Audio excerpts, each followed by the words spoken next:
Hello friends, welcome back. இந்த வீடியோவில் நாம பார்க்க போற படம் ரன்பீர் கபூர் நடிப்பில் 2018 வெளியான சஞ்சு. பாலிவுட் ஆக்டர் சஞ்சய் தத்தோட பயோகிராஃபியை எக்ஸ்பிளைன் பண்ற படம் தான் இந்த சஞ்சு. சஞ்சய் தத் தன்னோட வாழ்க்கையில என்னென்ன தவறுகள் செஞ்சாரு, அதோட விளைவா எந்த அளவுக்கு கஷ்டப்பட்டாரு, எல்லா பிரச்சனைகளையும் ஃபேஸ் பண்ணி எப்படி மீண்டு வந்தாருங்கிறத தான் இந்த படத்துல சொல்லியிருப்பாங்க. ஒரு 30 நிமிஷத்துல இந்த படத்தோட மொத்த ஸ்டோரியையும் பார்த்துடலாம். ஸோ வாங்க வீடியோக்குள்ள போகலாம். படத்தோட ஸ்டார்டிங்ல சஞ்சய் தத் அவரோட வைஃப் அவங்களோட 2 பசங்களோட வீட்டில் இருக்கிற மாதிரி காட்டுறாங்க. அப்போ டிவியில ஒரு ஃபிளாஷ் நியூஸ் ஓடுது. அதாவது மும்பைல நடந்த குண்டுவெடிப்பு கேஸ்ல சஞ்சய் தத் ஆயுதம் வச்சிருந்ததா சொல்லி அந்த கேஸ்ல கோர்ட் அவருக்கு 6 வருஷம் ஜெயில் தண்டனை கொடுத்திருந்தது. அப்புறம் சஞ்சய் அந்த தீர்ப்பை எதிர்த்து சுப்ரீம் கோர்ட்ல அப்பீல் பண்ணியிருந்தாரு. இப்போ பெயில் வாங்கிட்டு தான் வெளியே இருக்காரு. பல படங்களையும் நடிச்சிட்டு இருக்காரு. சுப்ரீம் கோர்ட்ல பல மாசங்களா நடந்த கேஸ்ல இப்ப கடைசியா தீர்ப்பு வந்துருச்சு. தீர்ப்புல சஞ்சய் தத் AK-56ங்கிற அசால்ட் ரைஃபிள் வச்சிருந்த குற்றத்துக்காக அவருக்கு வழங்கப்பட்ட ஜெயில் தண்டனை உறுதி செஞ்சு தீர்ப்பு சொல்லியிருக்காங்க. இப்போ சஞ்சய் சில படங்களை நடிச்சிட்டு இருக்கதால அதெல்லாம் முடிக்கிறதுக்கு கோர்ட் அவருக்கு 1 மாசம் டைம் கொடுத்திருக்கு. சோ 1 மாசத்துல சஞ்சய் தத் சரண்டர் ஆகணும்னு நியூஸ் வருது. அது மட்டும் இல்லாம மறைந்த பாலிவுட் டைரக்டர் சுனில் தத் அப்புறம் பழம்பெரும் நடிகை நர்கீஸ் இவங்களுக்கு பிறந்தவர் தான் இந்த சஞ்சய் தத். அப்பேற்பட்டவங்களோட மகன் இப்போ ஒரு குற்றவாளியை ஜெயிலுக்கு போறான்னு நியூஸ்ல சொல்றாங்க.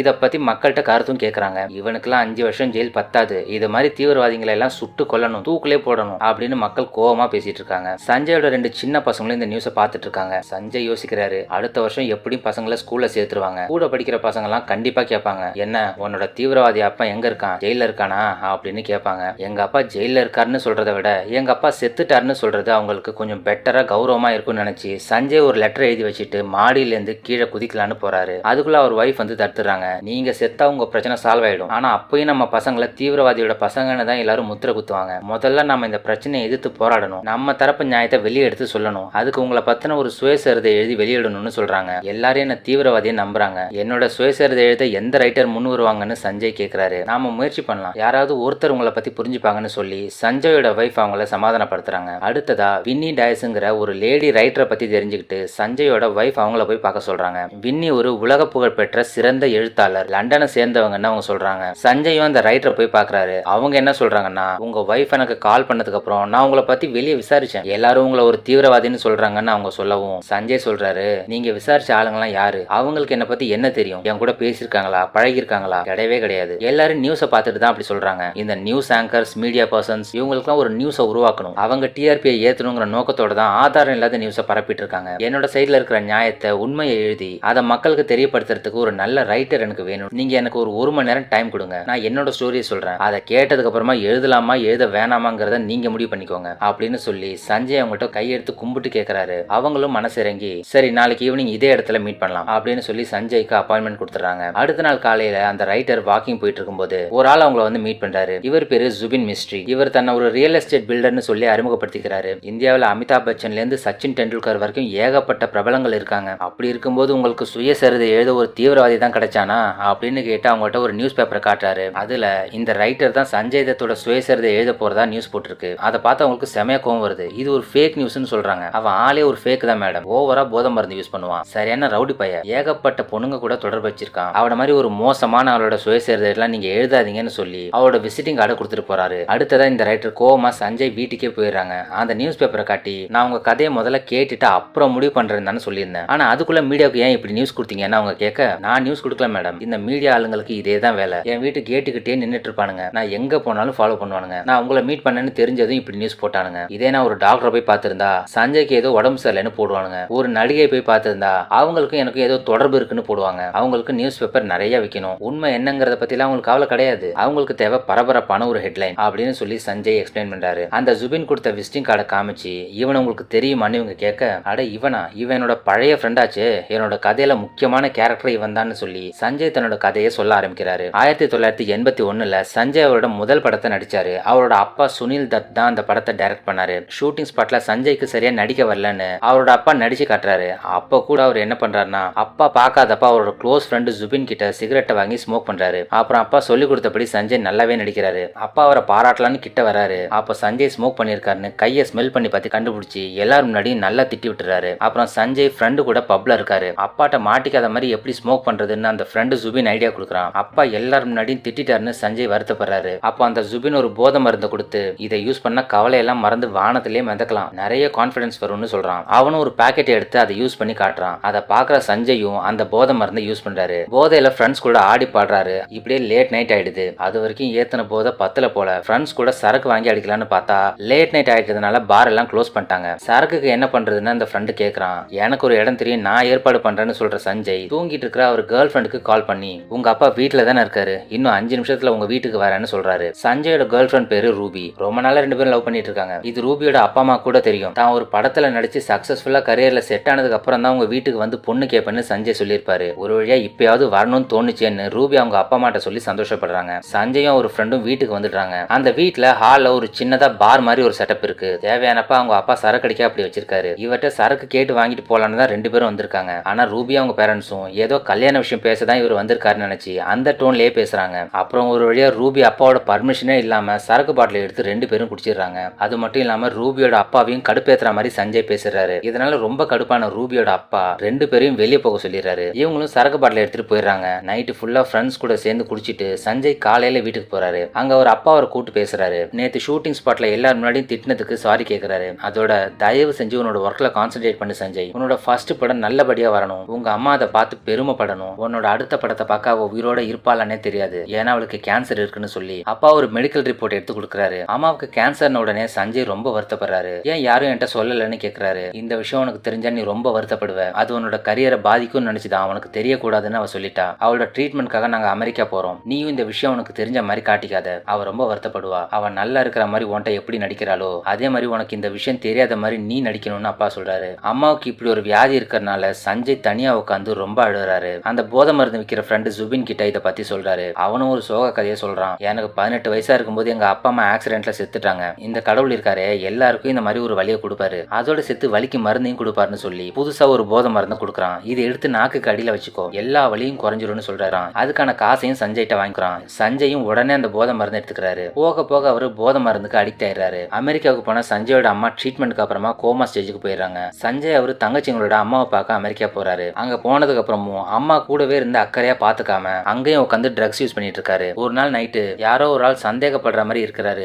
திருன்னு முழிச்சுக்கிட்டே ஹாஸ்பிட்டலுக்குள்ள வந்து சஞ்சய் அம்மா இருக்கிற ரூம்குள்ள போறத சஞ்சய் பாத்துறாரு. வேகமா சஞ்சய் கிட்ட வரதுக்குள்ள அந்த ஆள் வெளியே வரவும் சஞ்சய் அவரை பிடிச்சிடுறாரு. யாரா நீ, என்னத்தை திருடிட்டு போறான்னு கேட்டதுக்கு நான் ஒன்னும் திருடன் கிடையாது, என் பேரு கமலேஷ், உங்க அம்மாவோட தீவிர ஃபேன் நானு, அவங்க சீக்கிரமா குணமாகணும்னு வேண்டிக்கிட்டு ஒரு விநாயகர் பொம்மையை வச்சுட்டு போலான்னு தான் வந்தேங்கிறாரு. உள்ள எட்டி பார்த்தா அங்க விநாயகர் பொம்மை இருக்கு. அப்புறம் தான் சஞ்சய் அவரை விடுறாரு. கமலேஷ் கிட்ட சாரி கேட்கிற சஞ்சய் அவரை கூட்டிட்டு ஒரு பப்புக்கு போறாரு. கமலேஷ்க்கு சரக்கு வாங்கி கொடுக்குறாரு. அப்ப அவர் வச்சிருந்த ட்ரக்ஸ் எடுத்து அங்கேயே வச்சு அதை கன்சியூம் பண்றாரு. அந்த பப்ல வேலை செய்யறவங்க இதை பார்த்துட்டு சஞ்சயை பிடிச்சி வச்சுக்கிட்டு போலீஸ்க்கு கால் பண்ண போறாங்க. அப்போ கமலேஷ் சஞ்சய்க்காக அவங்கள்ட்ட பேசுறாரு. சார் போலீஸ்லாம் கூப்பிடாதீங்க, அவனை விட்டுருங்க சார், இவனுக்கு கேன்சர் வியாதி இருக்கு, கொஞ்ச நாள செத்துருவான், ஹாஸ்பிட்டலே இருந்து அங்கேயே சாகிறதுக்கு பதிலா வாழப்போற கொஞ்ச நாளைக்கு இது மாதிரி சந்தோஷத்தை கொடுக்குற மாதிரி விஷயங்களை செய்யலான்னு தான் அவன் ட்ரக்ஸ் அடிக்கிறான்னு போய் சொல்றாரு. அவங்களும் இவர் சொல்றதை நம்பி போலீஸ்க்கு போன் பண்ணாம இவங்க 2 பேரையும் வெளியே போங்கடான்னு துரத்தி விட்டுறாங்க. வெளியே வந்ததும் கமலேஷ் சஞ்சயை திட்டுறாரு. என்னடா பையன் நீ, உங்க அம்மா அங்க ஹாஸ்பிட்டல்ல கோமால இருக்கிறாங்க, நீ என்னடா இங்க உட்காந்து ட்ரக் யூஸ் பண்ணிட்டு இருக்கான்னு கேக்குறாரு. டேய் இருறா, நாம 10 நிமிஷமா தான் ஃப்ரெண்ட்ஸா இருக்கோம், அதுக்குள்ள அட்வைஸ் பண்றியான்னு சஞ்சய் கேட்க, நீ உங்க அம்மாவுக்கு ஒரு நல்ல புள்ளையா இல்ல, அப்புறம் எப்படி நல்ல ஃப்ரெண்டா இருப்பேன்னு சொல்லிட்டு கமலேஷ் போறாரு. சஞ்சய் அவர்கிட்ட சாரி சொல்றாரு. அவர் கூப்பிட கமலேஷ் போயிட்டே இருக்காரு. போடா போ, ஃப்ரெண்டா அப்படியே விட்டுட்டு போறல்ல, எந்த ஒரு நல்ல ஃப்ரெண்டும் தப்பான வழியில போறவன் ஃப்ரெண்டை திருத்த தான் பார்ப்பான், இப்படிலாம் விட்டுட்டு போக மாட்டான்னு சஞ்சய் சொன்னதும் அதை கேட்டு கமலேஷ் திரும்பி வராரு. இப்போ அந்த ட்ரக்ஸை தூக்கி போடு, இல்லைன்னா கையில புடிச்சு நசிக்கிருவேன்னு சொல்லவும் சஞ்சயும் அந்த ட்ரக்ஸை தூக்கி போட்டுறாரு. அதோட இவங்க 2 பேரும் இப்ப நல்ல ஃப்ரெண்ட்ஸ் ஆயிடுறாங்க. கமலேஷ் சஞ்சயோட ஃபேமிலி மெம்பர்ஸ் எல்லாரும் கூட அறிமுகமாயிடுறாரு. சஞ்சயோட அம்மாவும் கொஞ்ச நாள்ல கோமால இருந்து ரெக்கவர் ஆயிடுறாங்க. கமலேஷும் சஞ்சய் ஃபேமிலி கூட ஒன்னா போட்டோ எடுத்துக்கிறாரு. அப்புறமா சஞ்சய் அவர் ஃபேமிலியோட இந்தியாவுக்கு கிளம்புறாரு. ஃபிளைட்ல வந்துட்டு இருக்கும்போது அவங்க அம்மா சஞ்சய்ட்ட என்ன சொல்றாங்கன்னா, உன்னோட படம் ரிலீஸ் ஆகி ஃபர்ஸ்ட் ஷோல அப்பா பையன் 2 பேருக்கும் நடுவுல நான் உட்காந்துப்பேன், நீ ஸ்கிரீன்ல வரும்போது சத்தமா விசில் அடிப்பேன், அப்புறம் உன்னோட கல்யாணத்துக்கு டான்ஸ்லாம் ஆடுவேன், ரூபிட்ட முன்கூட்டியே சொல்லி வச்சிருன்னு சொல்றாங்க. அப்பதான் சஞ்சய்க்கு ரூபி ஞாபகம் வருது. அன்னைக்கு சஞ்சயும் ஒரு ஃப்ரெண்டும் ரூபி வீட்டுக்கு கலட்ட பண்ணிட்டு வந்ததுக்கு அப்புறமா ரூபியும் கோவத்துல இவர்கிட்ட பேசுறதே ஸ்டாப் பண்ணிட்டாங்க. இந்தியா போனதுக்கு அப்புறம் ரூபியை சமாதானப்படுத்தலான்னு சஞ்சய் அவங்க வீட்டுக்கு போறாரு. ரூபியோட அப்பாட்ட அன்னைக்கு நைட் அப்படி நடந்துக்கிட்டதுக்கு மன்னிப்பு கேட்டு ரூபியை பார்க்கணும்னு சொல்லி கேட்கிறாரு. ஆனா அவரு ஒரு கல்யாண பத்திரிகை எடுத்து காட்டுறாரு. இங்க பார்ப்பா தம்பி, ரூபிக்கு நாங்க வேற பையனை பார்த்துட்டோம், அவளுக்கு கல்யாணம் நிச்சயமாயிடுச்சு, மண்டபத்துல வந்து அவளை பாருன்னு சொல்றாரு. சஞ்சய்க்கு ஒரே அதிர்ச்சியா இருக்கு. இப்போ மறுபடியும் வருத்தமா இருக்குன்னு அவர் ஃப்ரெண்டு ஜுபினை பார்க்க போறாரு. அவனும் மறுபடியும் இவருக்கு ட்ரக்ஸை கொடுக்குறான். சஞ்சய்க்கு ட்ரக்ஸ் அடிக்க ஒரு காரணம் தேவை, இதை ஒரு காரணமா வச்சு மறுபடியும் ட்ரக்ஸ் அடிக்கிறாரு. நாட்கள் போக போக சஞ்சய் ஓவரா ட்ரக் யூஸ் பண்ணி ரொம்ப அடிக்ட் ஆயிடுறாரு. சஞ்சயை வச்சு அவர் ஃப்ரெண்டும் நல்லா சம்பாதிச்சிடறான். கொஞ்ச நாள்லயே ரூபியோட அப்பா உடம்பு சரியில்லாம இறந்து போயிடுறாரு. இந்த நியூஸ் சஞ்சய்க்கு ஒரு பாசிட்டிவான நியூஸா இருக்கு. துக்கம் விசாரிக்க போறேன்னு அங்கேயும் ட்ரக்ஸ் அடிச்சிட்டு கூட்டிட்டு போய் போதையில தேவையில்லாம் பேசி அவங்கள கடுப்பேத்துறாரு. இதனால ரூபிக்கு சஞ்சய் மேல இன்னும் கோவம் வருது. அமெரிக்கால கமலேஷ் பல நாளா அவர் சேர்த்து வச்ச பணத்தை வச்சு செகண்ட் ஹேண்ட்ல ஒரு கார் வாங்க போறாரு. அப்போ இந்தியால இருந்து சஞ்சய் அவருக்கு கால் பண்ணி, டே என்னோட கேர்ள் ஃபிரெண்ட் வேற ஆளை கல்யாணம் பண்ணிக்க போறாடா, என்னால இந்த ஸ்ட்ரெஸ் தாங்கவே முடியல, நீ உடனே வாடா, வந்து எனக்கு ஹெல்ப் பண்ணுன்னு சொல்லி கூப்பிடுறாரு. ஃப்ரெண்டு கூப்பிடுறானேன்னு சொல்லி கார் வாங்க வச்சிருந்த பணத்துல ஃபிளைட் டிக்கெட் வாங்கி இந்தியாவுக்கு வராரு.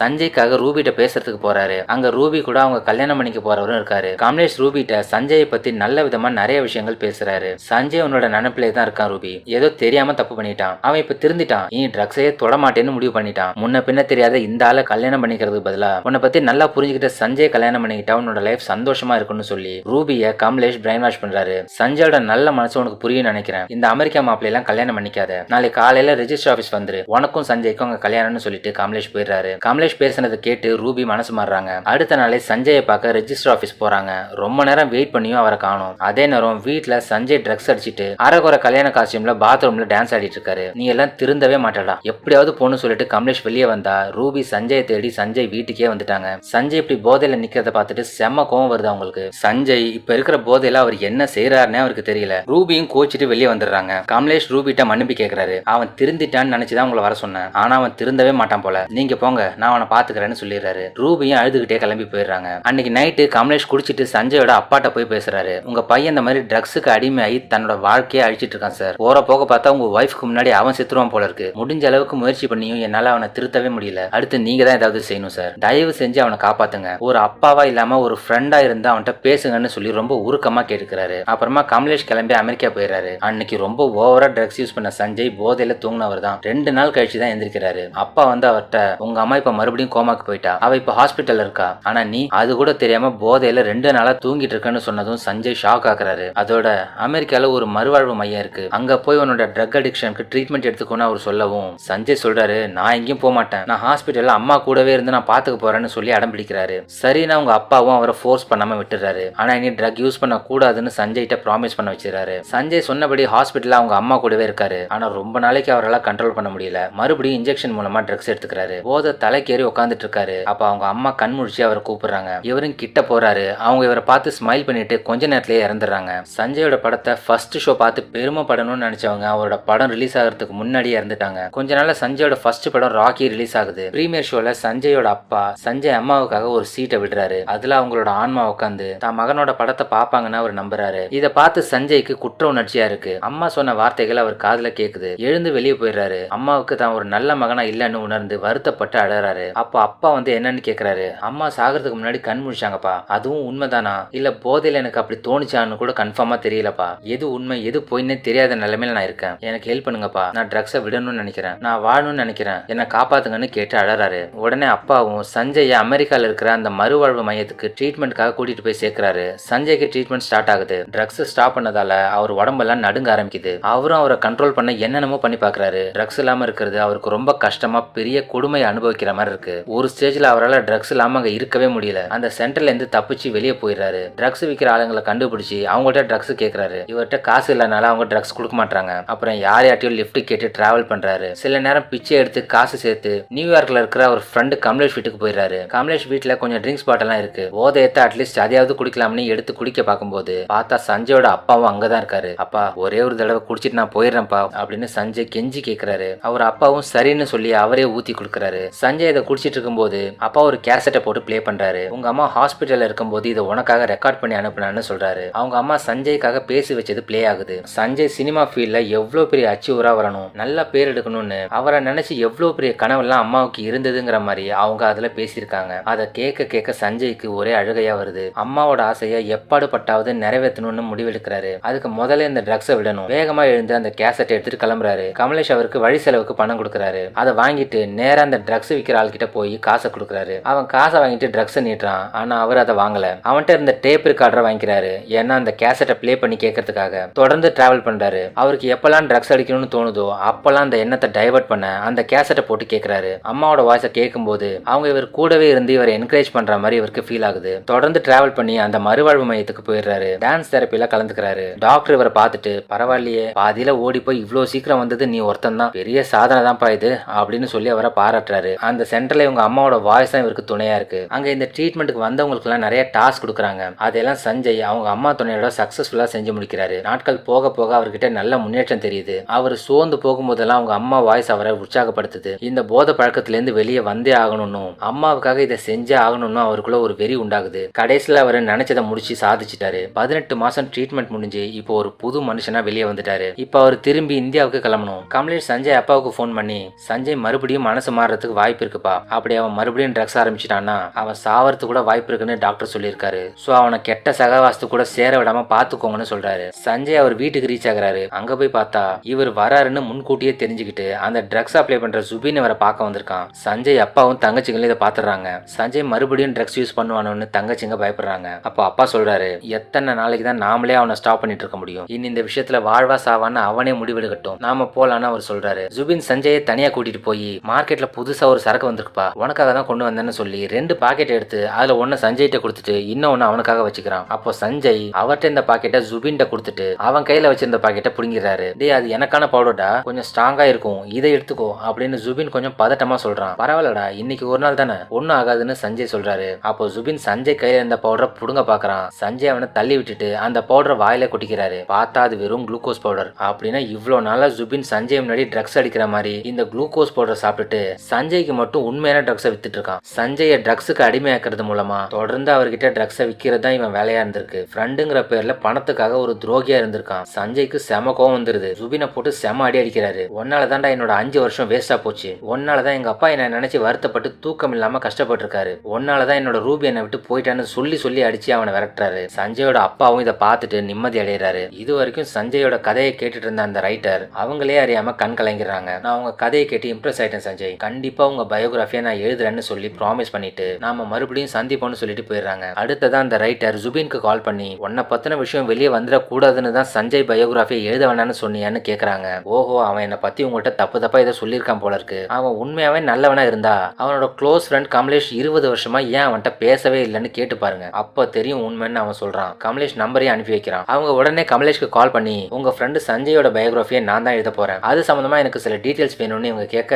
சஞ்சயனோட ஃப்ரெண்டே இல்லைன்னு சொல்லிட்டு அவர் காலை கட் பண்ணிடுறாரு. இவங்களுக்கு ஆர்வம் தாங்க முடியல. அமெரிக்கால இருக்கிற அவர் அட்ரஸை கண்டுபிடிச்சு அவர் வீட்டுக்கே போயிடுறாங்க. அவர் இப்போ ஒரு பெரிய பிசினஸ் மேனா இருக்கிறாரு. அவர்கிட்ட இவங்க, தயவு செஞ்சு உங்களுக்கும் சஞ்சய்க்கும் என்ன பிரச்சனை, ஏன் நீங்க அவர்கிட்ட இவ்வளவு வருஷமா பேசவே இல்லைன்னு கேக்குறாங்க. கமலேஷும் அவர் சைட்ல இருந்து பிளாஷ்பேக் சொல்ல ஆரம்பிக்கிறாரு. சஞ்சய் ட்ரக் அடிக்ஷன்ல இருந்து வெளியே வந்ததுக்கு அப்புறமா அவர் சினிமால கான்சென்ட்ரேட் பண்ண ஆரம்பிச்சாரு. 10 வருஷம் கடந்துருச்சு. ஏகப்பட்ட படங்கள் நடிச்சு ஒரு பெரிய ஸ்டார் ஆயிட்டாரு. ஜிம்முக்கெல்லாம் போய் பாடியை நல்லா டெவலப் பண்ணிட்டாரு. அவங்க அப்பா இப்போ சினிமா ஃபீல்ட விட்டுட்டு அரசியல் இறங்கிட்டாரு. இப்போ எம்பியா இருக்கிறாரு. சஞ்சய் ஃப்ரெண்ட் கமலேஷும் ஒரு சாஃப்ட்வேர் பிசினஸ் ஸ்டார்ட் பண்ணி ஓரளவுக்கு சக்சஸ்ஃபுல்லா போயிட்டு இருக்கு. 1992ல பாபர் மசூதி இடிச்சதால எல்லா இடத்துலயும் ஒரே கலவரமா இருக்கு. சஞ்சயோட அப்பா ஹிந்து, அம்மா ஒரு முஸ்லீம். அவர் ஒரு முஸ்லீமோட ஹஸ்பண்ட்னு சொல்லி அவருக்கு நிறைய கொலை மிரட்டல்கள் வருது. சஞ்சய்க்கும் கால் வருது, நீ ஒரு பாதி முஸ்லீம் பாதி இந்துவா இருக்கிற, உன்னையும் உங்க அப்பா தங்கச்சின்னு எல்லாரையும் கொன்னுடுவோன்னு சொல்லி மிரட்டுறாங்க. அப்பாவுக்கு ஆபத்துன்னு தெரிஞ்சதும் உடனே சஞ்சய் அவரை போய் பாக்குறாரு. அவரை பாதுகாப்பா இருக்க சொல்லி சொல்றாரு. அவருக்கு பாதுகாப்புக்காக ஏற்கனவே 2 போலீஸ் இருக்காங்க. ஆனா அவங்க வச்சிருக்கிற ரைஃபிள் எல்லாம் வேலைக்கு ஆகாதுன்னு சஞ்சய் நினைக்கிறாரு. இப்படியே நாட்கள் கடந்து போகுது.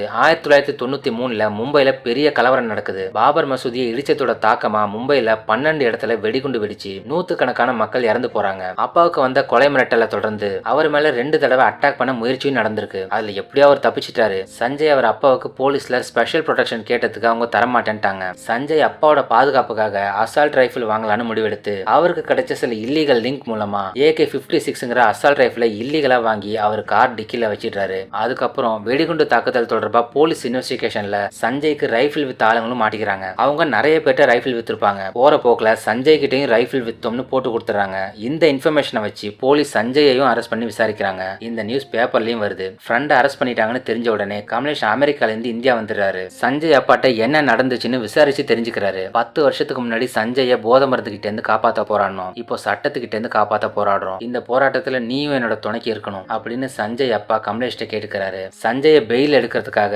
அவங்க அப்பா கமலேஷ்லாம் சேர்ந்து ஏதேதோ முயற்சிகள் எடுக்கிறாங்க. சஞ்சய் அப்பாவுக்கு ரொம்ப வேண்டிய பொலிட்டீஷியன்ஸ் கூட இது வெப்பன்ஸ் வச்சிருந்த கேஸா இருக்கறனால யாரும் ஹெல்ப் பண்ண மாட்டாங்க. வெளியே சஞ்சயோட அப்பாவை பாக்குறவங்க, அங்க பாரு தீவிரவாதியோட அப்பம் போறான்னு சொல்லி பேசுறாங்க. அவரால் வெளியே தலை காட்ட முடியல. அப்புறம் கிட்டத்தட்ட 15 மாசம் கழிச்சு ஒரு வழியா அவருக்கு பெயில் கிடைக்குது. இருந்தாலும் அந்த பெயில் எப்ப வேணும்னாலும் கேன்சல் ஆயிடும்னு அவருக்கு பயம். எப்படியாவது இந்த கேஸ்ல இருந்து வெளியே வரணும். அவரும் அப்பாவுக்கு தெரிஞ்ச பெரிய பொலிட்டீஷியன்ஸ் எல்லாம் போய் பாக்குறாரு. ஆனா யாரும் அவருக்கு ஹெல்ப் பண்ற மாதிரி தெரியல. எல்லாருமே அவர் அவாய்ட் பண்றாங்க. சோ சஞ்சய் அவரை காப்பாத்திக்க அவரு தான் போராடி ஆகணும். சஞ்சய் இந்த கேஸ்ல இருந்து ரிலீஸ் ஆகிற வரைக்கும் கமலேஷ் அவர் கூடவே இருக்கணும் இருக்கணுங்கிற முடிவுல இருக்கிறாரு. ஆனா அடுத்த நாளே சஞ்சய் தத் வீட்டுல இருந்த ட்ரக்ல RDX பாம் இருக்குன்னு நியூஸ் பேப்பர்ல ஒரு ஹெட்லைன் வந்திருக்கு. இதை பார்த்து பதறி அடிச்சு கமலேஷ் வேகமா சஞ்சயை பார்க்க போறாரு. சஞ்சய், அவர் அப்பா, அப்புறம் இன்னொருத்தரும் ஒரு மீட்டிங் ஹால்குள்ள இருந்து பேசிட்டு இருக்காங்க. கமலேஷ் அங்க போகும்போது பாம் பிளாஸ்ட்ல உனக்கு தொடர்பு இருக்குன்னு நீ போலீஸ்ட ஒத்துக்கோன்னு சஞ்சய் கிட்ட அவர் அப்பா சொல்லிட்டு இருக்கிறத கமலேஷ் கேட்டுறாரு. அப்போ அவங்க கமலேஷ் வந்து நிக்கிறத பாத்துறாங்க. கமலேஷ் கொஞ்சம் வெளியே வெயிட் பண்ணு, நாங்க கொஞ்சம் பேசணும்னு சொல்லி சஞ்சயோட அப்பா அவரை வெளியே அனுப்பிடுறாரு. கமலேஷ் ஏதோ ஒரு முடிவுக்கு வந்த மாதிரி பேக் எல்லாம் பேக் பண்ணிட்டு கிளம்புறாரு. எங்கடா போறேன்னு சஞ்சய் கேட்கும்போது, நீ RDX பாம் வச்சிருந்ததா நியூஸ் வந்ததால உன் ஃப்ரெண்டான எனக்கும் இதுல ஏதாவது சம்பந்தம் இருக்க வாய்ப்பு இருக்குன்னு நினைச்சு அமெரிக்கால என்னோட ஆபீஸ்ல FBI ரைடுக்கு வந்துட்டாங்க, நான் போகணும்னு சொல்றாரு. சாரிடா, என்னால நீயும் பிரச்சனையில மாட்டிக்கிட்டல, சரி நீ போய் என்னன்னு பாரு, எனக்கு அடிக்கடி கால் பண்ணுன்னு சொல்லி கண் கலங்கிக்கிட்டே அவர் அனுப்பி வைக்கிறாரு. ஆனா உண்மையிலே கமலேஷ் சொன்னது போய். பேப்பர்ல சஞ்சய் RDX பாம் வச்சிருந்ததா நியூஸ் வந்திருக்கு. அவர் அப்பாவும் அதை ஒத்துக்க சொல்லி சஞ்சய்கிட்ட சொல்லிட்டு இருக்காரு. இதெல்லாம் வச்சு பார்க்கும்போது சஞ்சய் நிஜமாவே தீவிரவாதிங்க கூட தொடர்பு வச்சிருக்காருன்னு முடிவுக்கு வந்துதான் கமலேஷ் சஞ்சய் விட்டு போயிட்டாரு. அதுக்கப்புறம் இத்தனை வருஷம் ஆகியும் அவர்கிட்ட ஒரு கால் கூட பண்ணி பேசல அப்படின்னு சொல்லி கமலேஷ் அவரோட பிளாஷ்பேக்கை முடிக்கிறாரு. கமலேஷ் சொன்ன கதையை கேட்டு வின்னியும் ஒரு முடிவுக்கு வந்துட்டாங்க. கமலேஷ் கொடுத்த அந்த நியூஸ் பேப்பர் கட்டிங்ஸை சஞ்சய்க்கு அனுப்பி அவரோட பயோகிராஃபியை எழுத போறது இல்லைன்னு மெயில் அனுப்பிட்டாங்க. கோர்ட் சஞ்சய்க்கு கொடுத்த அந்த ஒரு மாச டைம் முடிஞ்சு அவர் இப்போ ஜெயிலுக்கு போயிடுறாரு. ஒரு வருஷம் கடந்து போகுது. சஞ்சயோட வைஃப் அந்த ரைட்டரை போய் மீட் பண்றாங்க. ஒரு நியூஸ் பேப்பர்ல வந்த ஒரு நியூஸை நம்பி நீங்க சஞ்சயை ஒரு கெட்டவர்னு முடிவு பண்ணிட்டீங்கல்ல, இருந்தாலும் பரவாயில்லன்னு சொல்லி அவங்கள்ட்ட ஒரு பென்டிரைவை கொடுக்குறாங்க. அதாவது ஜெயிலுக்குள்ள கைதிகளுக்காக கைதிகள் நடத்துற ஒரு FM ஸ்டேஷன் ரன் ஆயிட்டு இருக்கு. அதுல சஞ்சயும் ஒரு ஷோவை ஹோஸ்ட் பண்ணிட்டு இருக்காரு. அதுல சமீபமா ஒரு எபிசோட்ல ஒரு குறிப்பிட்ட டாபிக்ல சஞ்சய் பேசினதை ரெக்கார்ட் பண்ணி அந்த ஆடியோவை அந்த பென்டிரைவ்ல போட்டு கொடுத்துருக்காங்க. இந்த ஆடியோவை முதல்ல கேளுங்க. இதை கேட்டதுக்கு அப்புறம் உங்களுக்கு சஞ்சய் மேல ஏதாவது நம்பிக்கை வந்துச்சுன்னா எனக்கு கால் பண்ணுங்கன்னு சொல்லி அவங்க நம்பரையும் கொடுத்துட்டு போறாங்க. அந்த ரைட்டரும் சரி இவ்வளவு தூரம் வந்து கொடுத்துட்டு போறாங்க, என்னதான் பேசியிருக்காருன்னு கேட்போம்னு சொல்லி அந்த ஆடியோவை பிளே பண்ணி கேட்கறாங்க. சஞ்சய் அந்த எபிசோட்ல நியூஸ் பேப்பருங்கிற தலைப்புல பேசியிருக்காரு. ஒரு 400 வருஷத்துக்கு முன்னாடி நியூஸ் பேப்பரே கிடையாது. ஆனா இப்போ நியூஸ் ஒரு பெரிய பிசினஸா மாறிடுச்சு. ஆயிரக்கணக்கான பிரிண்ட் மீடியா போட்டி போட்டுட்டு அவங்க நியூஸை விற்க பாக்குறாங்க. அவங்க நியூஸ் பேப்பர் விற்கணும்னா அவங்களுக்கு வெறும் உண்மையான நியூஸ் பத்தாது, ஒரு ஸ்பைசியான நியூஸ் வேணும். அது உண்மை இல்லைன்னா கூட பரவாயில்ல, அவங்களா ஒரு உண்மை இல்லாத விஷயத்த கற்பனை பண்ணி அதை ஒரு ஹெட்லைனா போட்டு பக்கத்துல ஒரு கேள்விக்குறியை போட்டுருவாங்க. கேள்விக்குறி போட்டா அது உண்மை இல்லைன்னு தானே அர்த்தம், அதுக்கு அவங்கள்ட்ட எந்தவித ஆதாரமும் இல்லைன்னு தானே அர்த்தம். ஒரு யூகத்தின் பேர்ல தான் அந்த நியூஸ் எல்லாம் போடுறாங்க. இதெல்லாம் ஒரு ட்ரிக்கா தான் மீடியா யூஸ் பண்றாங்க. இப்படியே என்னை பத்தி தப்பு தப்பா எழுதி கொஸ்டின் மார்க் போட்டு என்னோட மொத்த வாழ்க்கையும் மீடியா அழிச்சிட்டாங்க. சஞ்சய் தத் தீவிரவாதியா, பக்கத்துல ஒரு கொஸ்டின் மார்க். அவர்கிட்ட பாம் இருக்கா, ஒரு கொஸ்டின் மார்க். அவர் இப்படியா, அவர் அப்படியா, ஒரு கொஸ்டின் மார்க். இப்படியே கொஸ்டின் மார்க் போட்டு போட்டு என்ன ஒரு தீவிரவாதினே முத்திர குத்திட்டாங்க. அந்த டைம்ல இதே மாதிரி ஒரு நியூஸ் பேப்பர்ல சஞ்சய் தத் பினிஷ்ட் அப்படின்னு போட்டு ஒரு கொஸ்டின் மார்க் போட்டிருக்கு. சஞ்சயோட அப்பா அந்த நியூஸ் பேப்பர் எடிட்டர்ட்ட போய் ஆர்கியூ பண்றாரு. ஏன் இப்படி எல்லாம் போடுறீங்க, தைரியம் இருந்தா கொஸ்டின் மார்க் போடாம ஃபுல் ஸ்டாப் வச்சு நீங்க போடுற நியூஸ் உண்மைன்னு ப்ரூவ் பண்ணுங்கன்னு சொல்றாரு. அதை தொடர்ந்து ஒரு இந்து அமைப்பை சேர்ந்த கேங்ஸ்டரை ஒரு ஃபெஸ்டிவல் அன்னைக்கு சஞ்சய் தத் மீட் பண்ண போறதா நியூஸ் கிடைச்சிருக்குன்னு அந்த எடிட்டரே சொல்றாரு. சஞ்சய் அவங்கள மீட் பண்ண வரதா பேசின கால் ரெக்கார்டிங்ஸும் இருக்குன்னு அவர் போட்டு காட்டுறாரு. இதெல்லாம் பொய்னு உங்களால சொல்ல முடியுமான்னு அவர் கேட்கிறாரு. உடனே சஞ்சயோட அப்பா சஞ்சய்கிட்ட போய், நீ அந்த கேங்ஸ்டரை பார்க்க போறேன்னு நான் கேள்விப்பட்டேன், நீ அந்த ஃபெஸ்டிவலுக்கு போகவே கூடாதுன்னு சொல்றாரு. போகாம இருக்க முடியாதுப்பா, அவங்களாம் ரொம்ப மோசமானவங்க, போலன்னா கொன்னுடுவேன்னு மிரட்டுறாங்க, போய் தான் ஆகணும்னு சஞ்சய் சொல்றாரு. அப்பா அவரை தனியா ஒரு இடத்துக்கு கூட்டிட்டு போய் அவருக்கு தைரியம் சொல்றாங்க. நீ உண்மையா நேர்மையா இருக்கிற வரைக்கும் யாருக்கும் பயப்பட தேவையில்லை, வாழ்க்கையில சாவுங்கிறது ஒரு தடவை தான் வரும், அப்ப மட்டும் செத்தா போதும், அது வரைக்கும் மத்தவங்களுக்கு பயந்து பயந்து சாக தேவையில்லை அப்படின்னு சொல்லி அவரை என்கரேஜ் பண்ணி மோட்டிவேஷனா பாட்டெல்லாம் பாடி அவருக்கு தைரியம் கொடுக்கறாரு. அந்த கேங்ஸ்டரை போய் பாரு, ஃபெஸ்டிவலுக்கு வர முடியாதுன்னு தைரியமா சொல்லுன்னு சொல்றாரு. சஞ்சயும் அப்பா கொடுத்த தைரியத்தோட அடுத்த நாள் அந்த கேங்ஸ்டரை போய் பாக்குறாரு. என்னப்பா ஃபெஸ்டிவலுக்கு இன்னும் நாள் இருக்கு, இன்னைக்கே வந்துட்ட அப்படின்னு அந்த கேங்ஸ்டர் கேட்க சஞ்சய் சொல்றாரு, சாரி சார், என்னால ஃபெஸ்டிவலுக்கு வர முடியாது, எங்க அப்பாவுக்கு அதுல விருப்பம் இல்ல, எனக்கும் தான், ஏற்கனவே என்ன தீவிரவாதின்னு எல்லாரும் சொல்லிட்டு இருக்காங்க, கோர்ட்ல கேஸ் நடந்துட்டு இருக்கு, நானே பெயில தான் வெளியே இருக்கேன், இப்போ உங்க ஃபெஸ்டிவல்ல நான் வந்து கலந்துக்கிறது மூலமா உங்க கூட எனக்கு தொடர்பு இருக்குன்னு வெளியே தெரிஞ்சா நான் ஒரு சமூக விரோதின்னு கன்ஃபார்மே பண்ணிடுவாங்க, சோ என்னால ஃபெஸ்டிவலுக்கு வர முடியாதுன்னு சொல்றாரு. அப்போ என் மேல உனக்கு பயம் இல்லாம போயிடுச்சா அப்படின்னு கேக்குற அந்த கேங்ஸ்டர் கையில கன் எடுத்து அவரை ஷூட் பண்ணிடுவேன்னு சொல்லி மிரட்டுறாரு. ஆனா சஞ்சய் சொல்றாரு, இங்க பாருங்க சார், நான் ஃபெஸ்டிவலுக்கு வந்தேன்னா சஞ்சய்க்கும் கேங்ஸ்டருக்கும் தொடர்பு இருக்குன்னு நியூஸ் வரும், நான் ஃபெஸ்டிவலுக்கு வரலன்னா நீங்க என்ன கொன்னுடுவீங்க, அப்போ சஞ்சய கேங்ஸ்டர்ஸ் கொன்னுட்டாங்கன்னு நியூஸ் வரும், எப்படியோ ஏதோ ஒரு நியூஸ் வரதான் போகுது, ஃபர்ஸ்ட் நியூஸ் எங்க அப்பாவுக்கு அவமானத்தை தரும், அவர் தலை குனிவாரு, அதே நான் செத்துட்டேன்னு நியூஸ் வந்தா அவருக்கு எந்த அவமானமும் இல்ல, ஆனா ரொம்ப அழுவாரு, இருந்தாலும் சமூகத்துல தலை நிமிந்து நிப்பாரு, அதனால என் உயிரை விட எங்க அப்பாவோட மரியாதை கௌரவம் தான் எனக்கு முக்கியம், சோ நான் உங்க ஃபெஸ்டிவல்ல கலந்துக்க போறதுல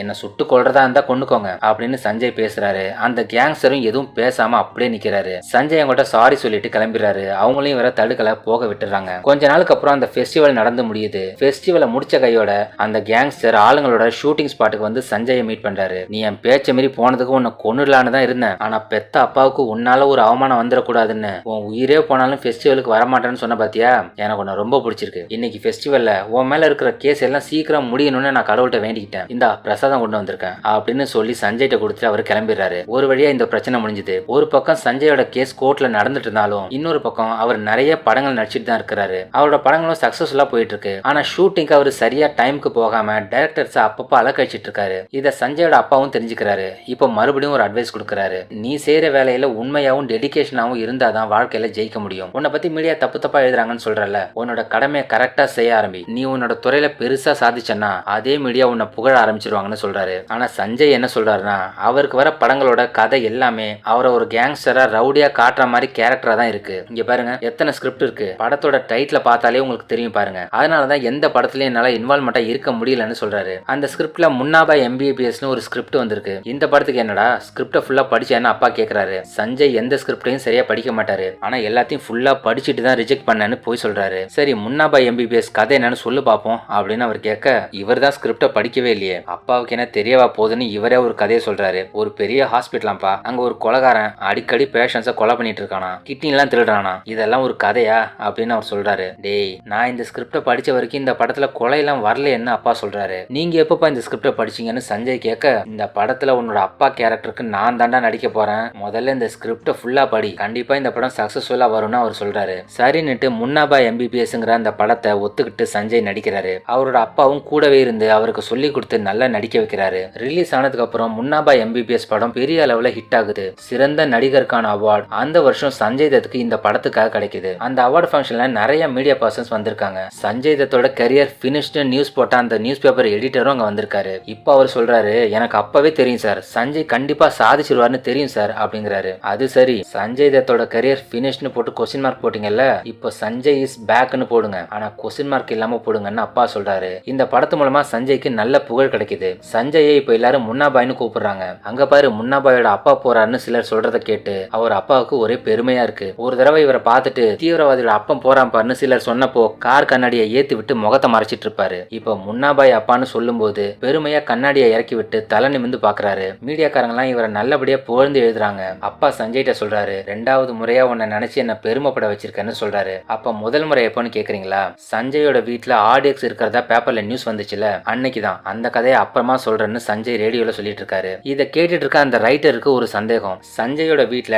ட்ரக்ல ஆடியக்ஸ் இருந்ததா நியூஸ் வந்த அன்னைக்கு அவர் அப்பாவும் பாம் பிளாஸ்ட்ல உனக்கு தொடர்பு இருக்குன்னு ஒத்துக்கோன்னு சொன்னதா கமலேஷ் சொன்னாரு. அன்னைக்குதான் கமலேஷ் கோச்சிக்கிட்ட அமெரிக்கா கிளம்பி போயிருப்பாரு. அன்னைக்கு எப்படி அவங்க அப்பா அவரை நினைச்சு பெருமைப்பட்டிருப்பாருன்னு அந்த ரைட்டருக்கு டவுட் வருது. அவங்க தொடர்ந்து ஆடியோவை கேட்கறாங்க. முன்னாபா MBBS படம் ஹிட் ஆனதுக்கு அப்புறமா ஒரு பெரிய ஈவெண்ட்டுக்கு சஞ்சய் அப்பாவை சீஃப் கெஸ்டா இன்வைட் பண்ணிருக்காங்க. அதுல அவங்க அப்பாவுக்கு இன்ட்ரோடக்ஷன் ஸ்பீச் சஞ்சய் தான் கொடுக்க போறாரு. அதுவும் அவங்க அப்பாவுக்கு சர்ப்ரைஸ் கொடுக்கறதுக்காக எல்லாத்தையும் எழுதி வச்சு ரெடியா இருக்காரு. அப்போ ஈவெண்ட் ஆர்கனைஸ் பண்றவங்க சஞ்சயை தனியா கூட்டிட்டு போய், சார் நீங்க ஒரு பாம் சஸ்பெக்டா இருக்கறனால உங்களை இந்த ஈவெண்ட்ல கலந்துக்க விட வேணாம்னு சொல்லிட்டாங்க, இருந்தாலும் இன்வைட் பண்ணியாச்சு, சோ நீங்க முன் வரிசையில உட்காராதீங்க சார், வேணும்னா பின்னாடி உட்காந்துக்கோங்கன்னு சொல்லிடுறாங்க. அதோட சஞ்சய் பேச போற அந்த இன்ட்ரோ ஸ்பீச்சையும் கேன்சல் பண்ணிட்டதா சொல்றாங்க. இதை கேட்டு சஞ்சய் மனசுடைஞ்சு போயிடுறாரு. அவரால் எதுவும் செய்ய முடியல. சோகமா பின்னாடி போய் உட்காந்துக்கிட்டு அந்த ஈவெண்ட்டை பார்க்க வேண்டியதாயிடுச்சு. அன்னைக்கு நைட் எல்லாரும் வீட்டுக்கு போனதுக்கு அப்புறமா அந்த ஸ்பீச்சை இப்ப படி, நான் கேட்கறேன்னு அப்பா சொல்றாரு. இல்லப்பா, அதை நீங்க மட்டும் இல்லாம எல்லாரும் கேட்கணும்னு நான் நினைச்சேன்னு சொல்லி அழுதுகிட்டே அந்த பேப்பரை கிழிச்சு குப்பை தொட்டில போட்டுட்டு போயிடுறாரு.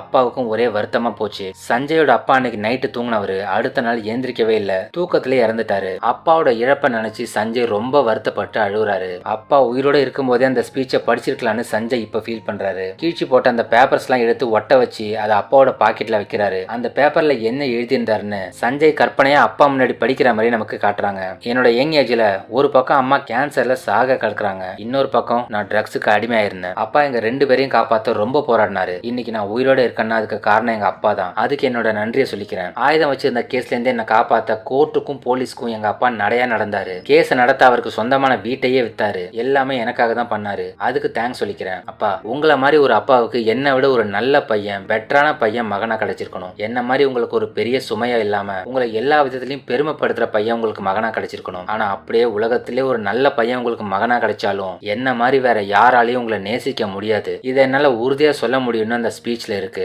ஒரு வருஷத்துக்கு அப்புறம் இத்தனை நாளா கோர்ட்ல நடந்துட்டு இருந்த கேஸ்ல தீர்ப்பு வருது. அது என்னன்னா, சஞ்சய் தத் ஒரு தீவிரவாதி நிரூபிக்கிறதுக்கான எந்த ஒரு ஆதாரமும் சாட்சியும் இல்லைனாலும் அவர் ஆயுதம் வச்சிருந்தது உண்மை, அது சட்டப்படி குற்றமும் கூட. அந்த குற்றம் கொன்றதுக்காக அவருக்கு 6 வருஷம் சிறை தண்டனை கொடுக்கறதா சொல்லி தீர்ப்பு சொல்லிடுறாங்க. சஞ்சய் தத் ஒரு தீவிரவாதி இல்லைன்னு ஜட்ஜு கிளியரா சொல்லி இருந்தாலும் நியூஸ் பேப்பர்ல அதை ஹைலைட் பண்ணவே இல்லை. அவங்க என்ன எழுதுனாங்கன்னா, சஞ்சய் தத் குற்றவாளின்னு தீர்ப்பு வந்துருச்சு, அவருக்கு தண்டனை கிடைச்சிருச்சுன்னு எழுதிட்டாங்க. அதனால இன்னைக்கும் மக்கள் என்ன தீவிரவாதின்னு நினைச்சிட்டு இருக்காங்கன்னு சொல்லி சஞ்சய் அந்த எபிசோட முடிக்கிறாரு. அந்த ரைட்டருக்கு இப்ப சஞ்சயை பத்தி எல்லாமே நல்லா புரிஞ்சிருச்சு. ஆனா ஒரே ஒரு கேள்விக்கு மட்டும் ஆன்சர் தெரியல. அதை தெரிஞ்சுக்க சஞ்சயை மீட் பண்ண ஜெயிலுக்கு போறாங்க. கமலேஷ் சொன்ன கதையில நீங்க ஆர்டிஎக்ஸ் வச்சிருந்ததா பேப்பர்ல நியூஸ் வந்த அன்னைக்கு அவர் உங்க ரூமுக்கு வந்து பார்த்தப்போ உங்க அப்பா உங்களை வெடிகுண்டு கேஸ்ல சம்மந்தம் இருக்குன்னு ஒத்துக்க சொல்லி கேட்டிருந்தாரு. அதனாலதான் கமலேஷ் நீங்க ஒரு தீவிரவாதின்னு முடிவுக்கு வந்து அவர் உங்க மேல கோவப்பட்டு உங்களை விட்டு போயிட்டாரு. ஆனா அன்னைக்கு உங்க அப்பா உங்களை நினைச்சு ரொம்ப பெருமைப்பட்டாருன்னு ரேடியோ ஷோல சொல்லியிருந்தீங்க. அன்னைக்கு உண்மையாவே என்ன நடந்ததுன்னு ரைட்டர் கேக்குறாங்க. கமலேஷ் தான் மேல உண்மையா கோமா இருக்காங்கிற விஷயமே இப்பதான் சஞ்சய்க்கே தெரிய வருது. கமலேஷ் அன்னைக்கு அப்பா பேசின ஒரு வார்த்தையை மட்டும் கேட்டுட்டு தன்னை தப்பா புரிஞ்சுக்கிட்டான்னு சஞ்சய் இப்போ தெரிஞ்சுக்கிறாரு. அன்னைக்கு உண்மையா என்ன நடந்ததுன்னு நான் சொல்றேன், ஆனா அதை கேட்க கமலேஷ் இங்க வரணும், அவன் முன்னாடிதான் நான் அதை சொல்லுவேன், அப்போதான் அவனுக்கு அந்த டவுட் கிளியர் ஆகும், என்ன புரிஞ்சுப்பான்னு சஞ்சய் சொல்றாரு. அவரையெல்லாம் இங்க கூட்டிட்டு வர முடியாது, பர்மிஷன் கிடைக்காதுன்னு ரைட்டர் சொல்றாங்க.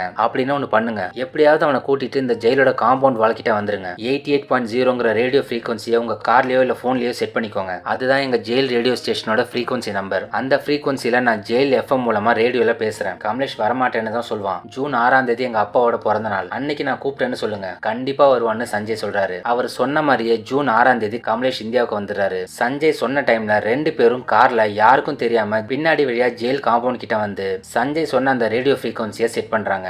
சஞ்சயும் அதுல பேசுறாரு. என்னோட க்ளோஸ் ஃப்ரெண்ட் கமலேஷ் ஒரு நியூஸ் பேப்பர்ல வந்த ஹெட்லைனை படிச்சுட்டு நானும் ஒரு தீவிரவாதியா இருப்பேன்னு நினைச்சிட்டான், அவனுக்காக தான் நான் இப்ப பேசுறேன். அந்த நியூஸ் வந்த டைம்ல மும்பை ஃபுல்லா கலவரம் நடந்துட்டு இருந்தது. கலவரத்துல பாதிக்கப்பட்டவங்களுக்கு நிவாரணத்துக்காக நிவாரண பொருட்களோட எங்க அப்பாவோட ட்ரக் எங்க வீட்டு வாசல்ல நின்னுது. எவனோ ஒருத்தன் அதுல ஆர்டிஎக்ஸ் பாம் இருக்குன்னு கிளப்பி விட்டான். இப்ப கூட கோர்ட்டோட ஜட்மெண்ட் எடுத்து படிச்சு பாருங்க. என் மேல ஆர்டிஎக்ஸ் கேஸ்லாம் எதுவுமே இல்ல, ஏன்னா அது உண்மையும் இல்ல. அதெல்லாம் யாரு பார்க்க போறீங்க? உங்களுக்கு தேவையெல்லாம் ஒரு பிரேக்கிங் நியூஸ். இந்த மீடியா காரணங்க அதை ஒரு நியூஸா போட்டு பெரிய ஹெட்லைனா போட்டானுங்க. என்னோட ஃப்ரெண்டும் அந்த ஹெட்லைனை படிச்சுட்டு அதை உண்மைன்னு நம்பிட்டான். 13 வருஷ ஃப்ரெண்ட்ஷிப்பை முடிச்சிட்டு போயிட்டான். ஹெட்லைனை படிச்சவன் ஹெட்லைன் கடைசியில இருந்த கொஸ்டின் மார்க்கை கவனிக்கல. இந்த நியூஸை பார்த்து எங்க அப்பாவும் ரொம்ப நொறுங்கி போயிட்டாரு. அன்னைக்கு அப்பா ஒரு லாயரை கூட்டிட்டு என்கிட்ட வந்தாரு. அந்த லாயர் என்ன சொன்னார்னா, உனக்கு பாம் பிளாஸ்ட பத்தி எல்லாமே தெரியும்னு போலீஸ்ட சொல்லு, பாம் பிளாஸ்ட பத்தின இன்ஃபர்மேஷனையும் அதுல சம்பந்தப்பட்ட ஆளுங்களை பத்தின தகவலையும் நான் சொல்றேன், அதெல்லாம் நீயே சொல்ற மாதிரி கோர்ட்ல சொல்லிடு. அப்படி சொல்லிட்டா கோர்ட் ஒன்னு அப்ரூவர்னு சொல்லி 1 மாசத்துலயே ரிலீஸ் பண்ணிடுவாங்கன்னு ஐடியா கொடுக்குறாரு. சஞ்சயோட அப்பாவும் தீவிரவாதின்னு பேர் கிடைச்சாலும் பரவாயில்ல, எப்படியாவது தான் பையன் வெளியே வந்தா போதுன்னு நினைச்சு உனக்கு பாம் பிளாஸ்ட்ல சம்பந்தம் இருக்குன்னு போலீஸ்ல ஒத்துக்கொன்னு சொல்லியிருப்பாரு. அப்பதான் கமலேஷ் இந்த ரூம்குள்ள வந்திருப்பாரு. அரைக்குறையா அப்பா பேசினதை கேட்டுட்டு போயிருப்பாரு. சஞ்சய் லாயர்ட்ட சொல்றாரு, எனக்கு பாம் பிளாஸ்ட பத்தி எதுவுமே தெரியாதப்ப தெரியும்னு சொல்லி ஒத்துக்கிட்டா என்ன தீவிரவாதின்னு கன்ஃபார்மே பண்ணிருவாங்கன்னு அவர் சொல்ல, இப்பவும் உன்னை தீவிரவாதின்னு தானே சொல்லிட்டு இருக்காங்கன்னு லாயர் சொல்றாரு. அது பொய்யான நியூஸ், நீங்க சொல்ற மாதிரி செஞ்சா அது உண்மைன்னு நானே ஒத்துக்கிற மாதிரி ஆயிடுமே, வெளியே தலை காட்ட முடியாதுன்னு சஞ்சய் சொல்றாரு. மக்களை பத்தி நீ ஏன் கவலைப்படுற, எங்கேயாவது வெளிநாட்டுக்கு போய் செட்டில் ஆயிடு, அங்க யாருக்கு உனக்கு தெரிய போகுதுன்னு லாயர் சொல்றாரு. நான் போயிட்டா முடிஞ்சு போச்சா? என் அப்பா என்னோட தங்கச்சிங்க நிலைமையெல்லாம் என்ன? தீவிரவாதியோட அப்பான்னு அவருக்கு பேர் வாங்கி கொடுத்துட்டு என்ன ஊரை விட்டு ஓட சொல்றீங்களா? அப்பா இத்தனை வருஷமா உருவாக்கி வச்சிருந்த மரியாதை, கௌரவம், இமேஜ் எல்லாமே போயிடுமே. இவ்வளவு மோசமான ஐடியாவை கொடுக்குறியே, நீ எல்லாம் ஒரு லாயரான்னு கேட்டு சஞ்சய் அவர் சட்டையை பிடிச்சி இழுத்துட்டு போய் வெளியே தள்ளிடுறாரு. அப்போதான் சஞ்சய் அப்பா முதல் முறையா தன்னோட பையனை நினைச்சு பெருமைப்படுறாரு. தான் பையன் தான் மேல இவ்வளவு மதிப்பு மரியாதை வச்சிருக்கான்னு நினைச்சு ஆனந்த கண்ணீர் விடுறாரு. அன்னைக்கு எங்க அப்பாவுக்கு நான் ஹீரோவா தெரிஞ்சேன், அதே நாள் என் உயிர் நண்பனுக்கு நான் வில்லனா தெரிஞ்சேன். டே கமலேஷ், இதெல்லாம் நீ கேட்டுட்டு இருப்பேன்னு நினைக்கிறேன். இப்போவாவது நீ என்னை பத்தி புரிஞ்சுக்கிட்டேன்னா நான் ஜெயில இருந்து ரிலீஸ் ஆகி வரும்போது என்ன வந்து பாரு. அப்படி நீ வந்தா நான் ரொம்ப சந்தோஷப்படுவேன். ஒருவேளை நீ வரலனா கூட பரவாயில்ல, ஆனா கடைசி வரைக்கும் உன்னை மட்டும் என் வாழ்க்கையில மறக்கவே மாட்டேன்னு சொல்லி சஞ்சய் அவர் ஸ்பீச்சை முடிக்கிறாரு. இவ்வளோத்தையும் கேட்டதுக்கு அப்புறம் சஞ்சயை இப்ப முழுசா புரிஞ்சுக்கிட்ட கமலேஷ் தான் செஞ்ச தப்ப நினைச்சு உடஞ்சு போய் அழுகுறாரு. அடுத்ததா மாசங்கள் கடந்து போகுது. சஞ்சயோட நன்னடத்தையால அவரோட தண்டனை காலம் முடியறதுக்கு முன்னாடியே அவரை ரிலீஸ் பண்ணிடுறாங்க. அவரை வரவேற்க ஜெயில் வாசலுக்கு சஞ்சயோட ஃபேன்ஸ், மீடியான்னு எல்லாரும் வந்து குவிஞ்சிட்டாங்க. அவரோட வைஃப் வந்திருக்காங்க, கமலேஷும் வந்திருக்காரு. இத்தனை வருஷமா பேசாம பார்க்காம இருந்த தன்னோட உயிர் நண்பனை மறுபடியும் பார்த்த சந்தோஷம் சஞ்சய் முகத்துல தெரியுது. அந்த ரைட்டரும் அங்க வந்திருக்காங்க. சஞ்சயோட பயோகிராஃபியை அவங்க எழுதி முடிச்சிட்டதா சொல்லி அந்த புக்கை இவருக்கு பிரசன்ட் பண்றாங்க.